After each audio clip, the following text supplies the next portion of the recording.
세계 이황 선생님이나 율곡 이 선생님은 그래도 아시는 분들이 많은데, 이 남명조식 선생님은 상대적으로 좀 덜 알려져 있는 것으로 제가 알고 있습니다.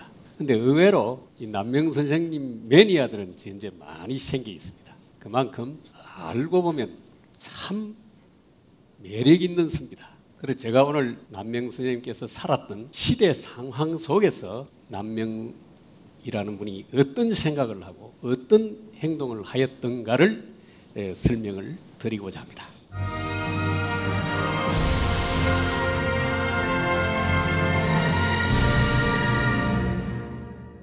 남명 선생님께서 살았던 시대는 매우 혼란한 시대, 어떻게 보면 공포의 시대라고 해도 과언이 아닙니다.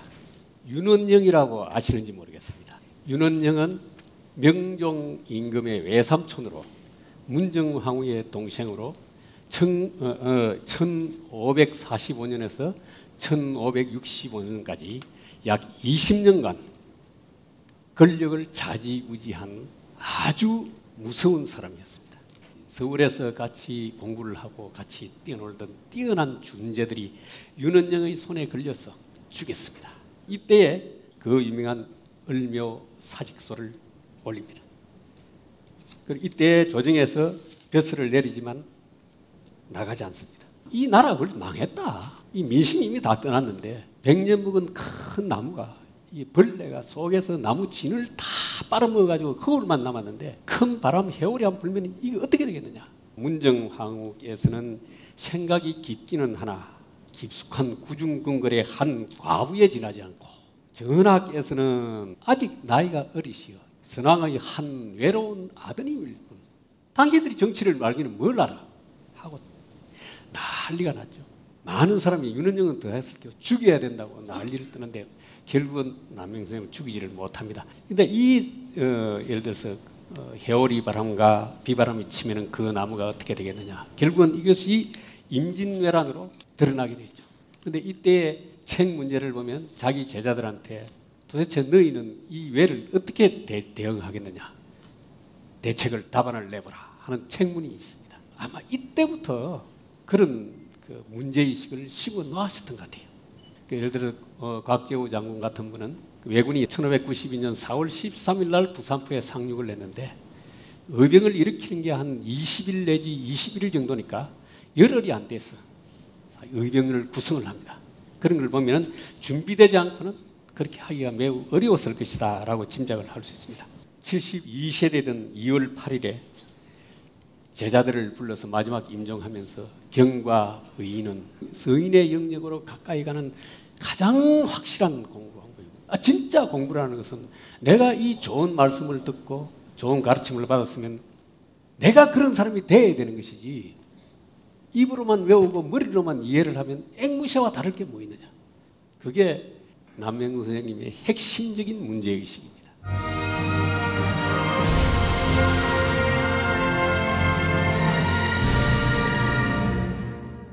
연희 시골 학자들과 달리 이 남명 선생님은 불교나 도교, 도가에 대해서도 그렇게 배척적이지 않았습니다. 과연 위기지학이 뭐냐?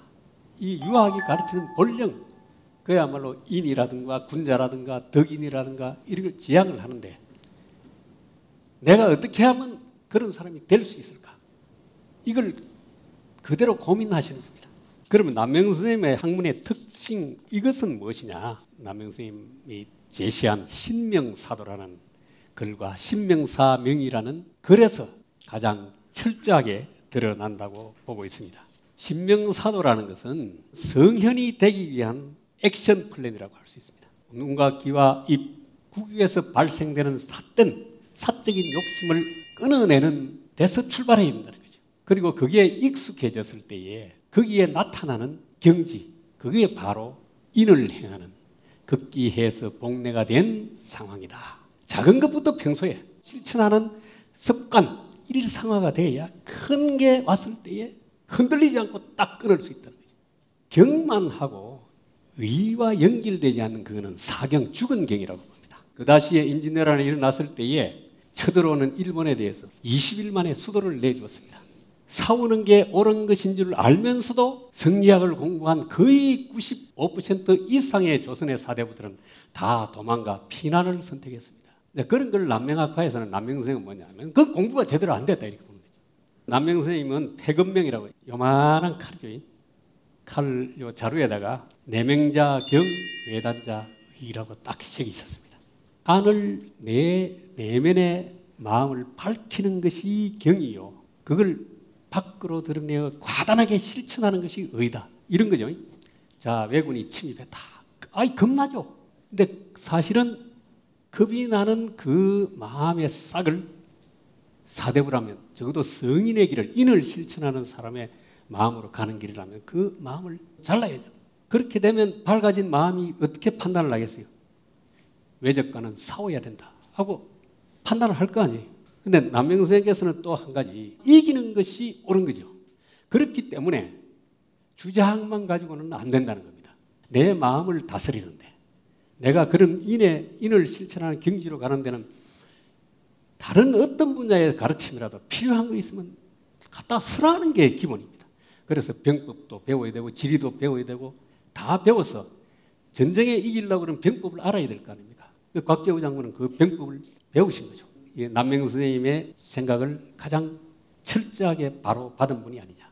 이 한국 교육사학의 개척자라고 할 수 있는 그 이만규라는 분은 다른 거는 차치하고 교육적인 측면에서만 보면 남명이 태계를 압도했다 말씀을 하시는 것도 이거는 남명의 교육적인 영향이다 이렇게 판단을 하신 겁니다.